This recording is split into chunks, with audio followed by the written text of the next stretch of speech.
बच्चों, आज हम गिल्लू पाठ एक संचयन कक्षा 9वीं के बारे में बात करेंगे।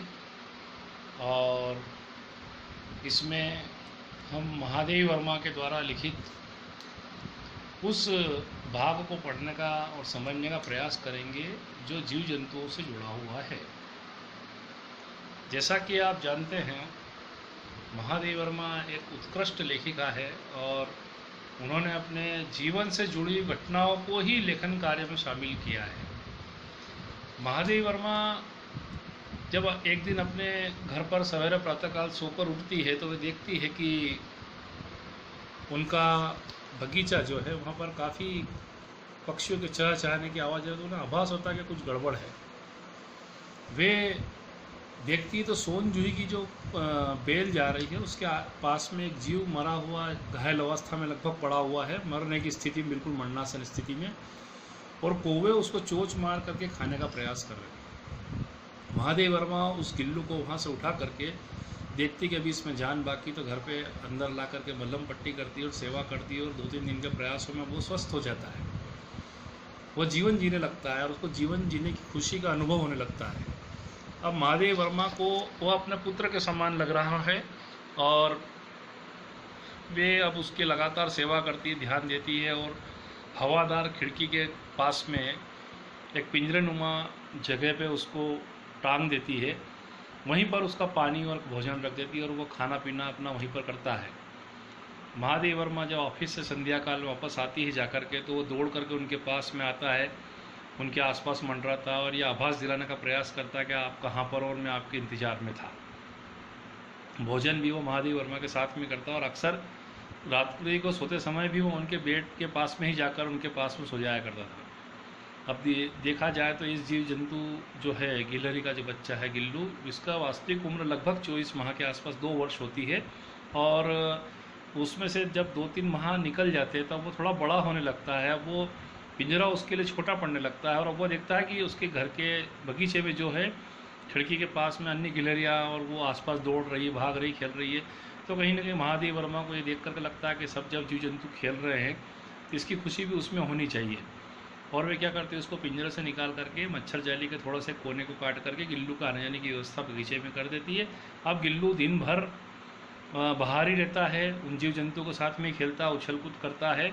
लेकिन जैसे ही महादेवी वर्मा शाम को संध्या के समय अपना ऑफिस से घर लौट करके आती, गिल्लू भी उसी रास्ते से वापस अंदर खिड़की में से अंदर आया था और महादेवी वर्मा के आसपास घूमता है, उनके साथ खेलने का प्रयास करता है। जब वे बैठती तो उनके ऊपर चढ़ता है, उतरता है।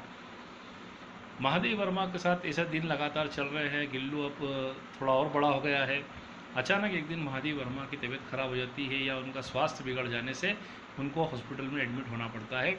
इस दौरान वे उसके खाने पीने के साधन के रूप में, उस गिल्लू को काजू बहुत पसंद थे, तो काजू और पानी उसके पिंजरे में रख देती है और वो हॉस्पिटल में एडमिट हो जाती है। लेकिन 5-7 दिनों के बाद जब वो आती है तो गिल्लू उदास है और वो देखती है कि गिल्लू ने ना ही खाना खाया है, वो ऐसे कैसे काजू सारे पड़े हुए, जो कि उसका सबसे प्रिय भोजन था। और वो महादेवी वर्मा के पास बिस्तर पर आता है, उनको प्यार से सहलाने की कोशिश करता है, उनके सिर पर हाथ रखता है, इस प्रकार जैसे कोई नर्स या परिचारिका उनकी सेवा कर रही हो। उन्हें आभास होता है कि ये मेरा एक पुत्र ही है और वो उसके साथ में समय अपना व्यतीत करती है। अब धीरे धीरे 1.5 से 2 वर्ष होने आ गए हैं और महादेवी वर्मा का एक जीवन का हिस्सा उसके साथ बिल्कुल ऐसा जुड़ गया है कि दोनों एक दूसरे के बिना रह नहीं सकते।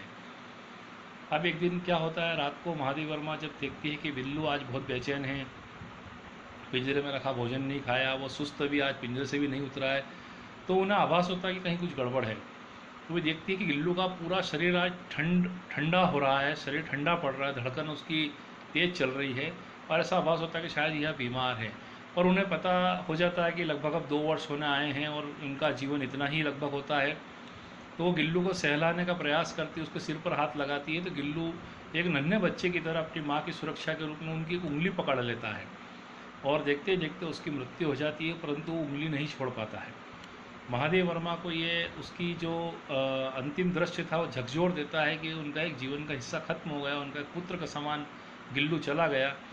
और वे उसको उसी जगह ले जाकर समाधि बना कर के गाड़ देती जहाँ से उसको उन्होंने शुरुआत में प्राप्त किया था, सोनजुई की कली के वहाँ पर। अब जब जब वो वहाँ पर देखती है और जब वो सोनजुई कली के फूल आते हैं उस बेल में पीले रंग के, तो महादेव वर्मा को ऐसा लगता है कि ये उनका गिल्लू का पुनर्जन्म है उन फूलों के रूप में, और उनको निहार करके गिल्लू की यादों में खो जाती है।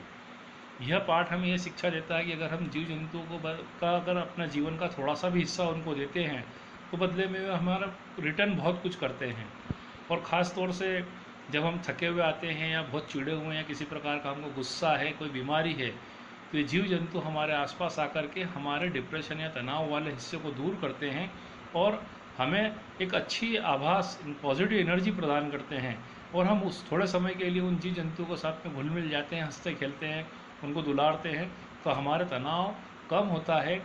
इससे हमारा जीवन थोड़ा सा खुशहाल हो जाता है, हमारी टेंशन कम होने से हमारा स्वास्थ्य ठीक रहता है, और कहीं ना कहीं जीव जंतुओं को भी जीवन में अपने आसपास रहने से पारिवारिक माहौल उनको मिलता है, उनकी जनसंख्या, उनका वातावरण बढ़ाने में हमें मदद भी मिलती है, उनको मदद भी मिलती है। और इस प्रकार प्रकृति का ये हिस्सा है, हमारे साथ जुड़ा हुआ ही होना चाहिए, ऐसा इस पाठ से हमें शिक्षा मिलती है। Thank you.